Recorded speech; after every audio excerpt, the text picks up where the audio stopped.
Bienvenue sur Azimut, le podcast de l'orientation. Pour trouver le stage de votre ado, vous avez peut-être entamé une phase de réflexion pour qu'il se connaisse mieux et qu'il cible les entreprises qu'il aimerait intégrer. Désormais, il s'agit d'établir le contact avec elles, et c'est ce que nous allons détailler dans cet épisode. Pour recenser les contacts susceptibles de l'aider et de vous aider à trouver le stage, vous pouvez actionner votre réseau. Il est souvent bien plus grand qu'on ne le pense. De façon pratique, vous pouvez créer une liste globale de contacts utiles pour votre recherche. Par contact utile, on entend des personnes susceptibles de vous proposer un stage ou qui connaissent d'autres personnes qui pourraient vous proposer un stage. Cette liste peut contenir des membres de votre sphère familiale, tels que père, mère, oncle et tante, grands-parents, frères et sœurs, etc. Et elle peut s'enrichir de personnes qui sont dites amis, c'est-à-dire les amis dont les parents sont des contacts utiles. Ces amis peuvent être des amis depuis l'enfance, des amis du collège, des amis du club de sport, des amis d'une autre activité, des collègues et des amis des parents. Enfin, la liste peut être complétée par les relations.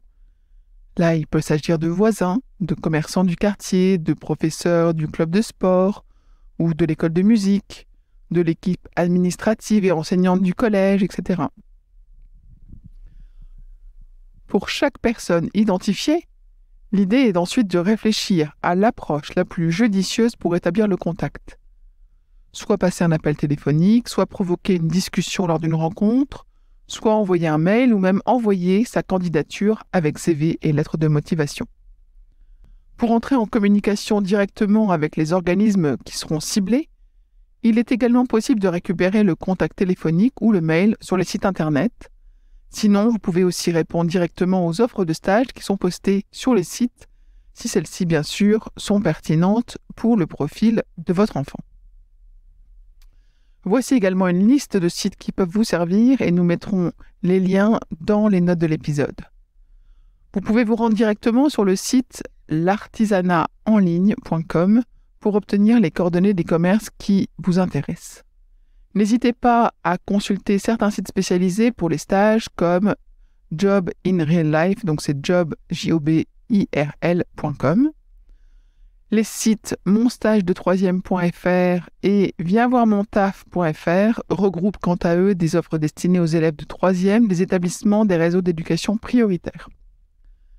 Enfin, le site stage.défense.gouv.fr propose des stages dans l'armée et le site secu-jeune.fr/monstage2-3e avec des tirets recense des offres dans les organismes de sécurité sociale. Les liens sont dans les notes de l'épisode. Bien sûr, vous pouvez aussi poster une annonce sur vos propres sites et réseaux sociaux si vous en avez, en précisant vos critères de recherche. Lors du démarchage, qu'il soit effectué par mail, par Internet, sur les réseaux sociaux ou sur le terrain, c'est l'entrain qui doit être perceptible à travers de ce qui est écrit.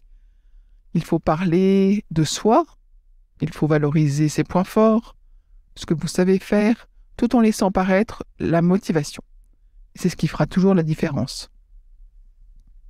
Nous vous invitons à écouter d'autres épisodes sur la série Le stage découverte. Je vous retiens quelques instants de plus pour vous remercier de votre écoute fidèle. Les nombreux messages que vous nous envoyez nous touchent beaucoup et nous lisons toujours les avis que vous nous laissez sur Apple Podcast avec émotion.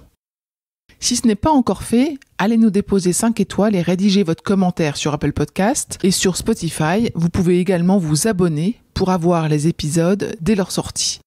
Et surtout, partagez l'existence du podcast autour de vous. Parlez-en.